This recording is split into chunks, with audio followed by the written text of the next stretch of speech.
నేను doctor Pradeep Bhaskar, radiation ఆంకాలజిస్ట్‌గా Medicover hospital కాకినాడలో పనిచేస్తున్నాను. రేడియేషన్ అనంగానే అందరికీ గుర్తొచ్చే పదం కరెంట్లు. సహజంగా నా దగ్గరికి వచ్చే పేషెంట్లు అందరూ కరెంట్లు అంటారు. కరెంట్లు అంటే ఏదో వైర్లు పడ్డాలు, షాక్‌లు ఇవ్వడాలు లాంటివి రేడియేషన్ కాదండి.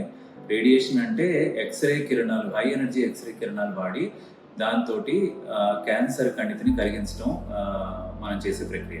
సో చిన్నప్పటి నుంచి లైఫ్‌లో ఏదో ఒకసారి మనం ఛాతీకి కానీ, లేకపోతే ఏదో ఎముకలకి కానీ ఎక్స్‌రే చేయించుకోవడం అనేది అందరికీ లైఫ్‌లో ఏదో ఒకసారి జరిగే ఉంటుంది.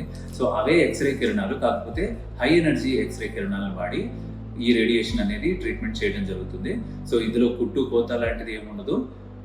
మీకు ఏమన్నా డయాబెటీస్ కానీ, షుగర్ కానీ, లేకపోతే బీపీ కానీ, హార్ట్‌కి సంబంధించి, కిడ్నీకి సంబంధించి ఏమన్నా ఇబ్బందులు ఉన్నా దానికి సంబంధించిన మందులు వాడుతున్నప్పటికీ అవి వాడుకుంటూ మనం ఈ వైద్యం చేయించుకోవచ్చు.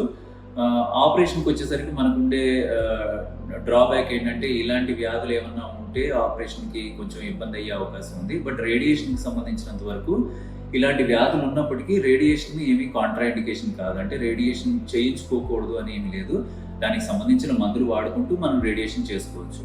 అండ్ గత కొన్ని సంవత్సరాలుగా, అంటే ఒక 15-20 సంవత్సరాలుగా ఇదివరకటి రేడియేషన్ మెషిన్ల కన్నా కూడా అడ్వాన్స్డ్ రేడియేషన్ మెషిన్లు వచ్చాయి. అలాగే రేడియేషన్లో అడ్వాన్స్డ్ టెక్నిక్స్ కూడా వచ్చాయి. దీనివల్ల మనం వైద్యం చేయించుకొని మంచి ఫలితం పొందడమే కాకుండా వైద్యానికి సంబంధించిన సైడ్ ఎఫెక్ట్లను కూడా చాలా వరకు తగ్గించుకోవటం జరిగింది. సో ఇదివరకు పేషెంట్లకి, ఇప్పుడు పేషెంట్లకి ట్రీట్మెంట్లో చాలా టెక్నికల్గా మార్పులు రావటం వల్ల రిజల్ట్స్ కూడా ఇంప్రూవ్ అవుతున్నాయి. అలాగే సైడ్ ఎఫెక్ట్లు కూడా తక్కువగా ఉంటూ వైద్యం కంప్లీట్ చేసుకోగలుగుతున్నారు.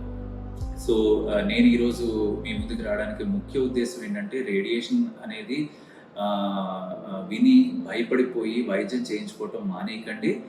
మీ డాక్టర్ తోటి మీకున్న భయాలు, డౌట్లు అన్నీ కూడా వివరంగా మాట్లాడి దాని టాక్సిటీ, సైడ్ ఎఫెక్ట్స్ గురించి తెలుసుకొని భయం లేకుండా చక్కగా వైద్యం చేయించుకొని క్యాన్సర్ నుంచి విముక్తి పొందండి.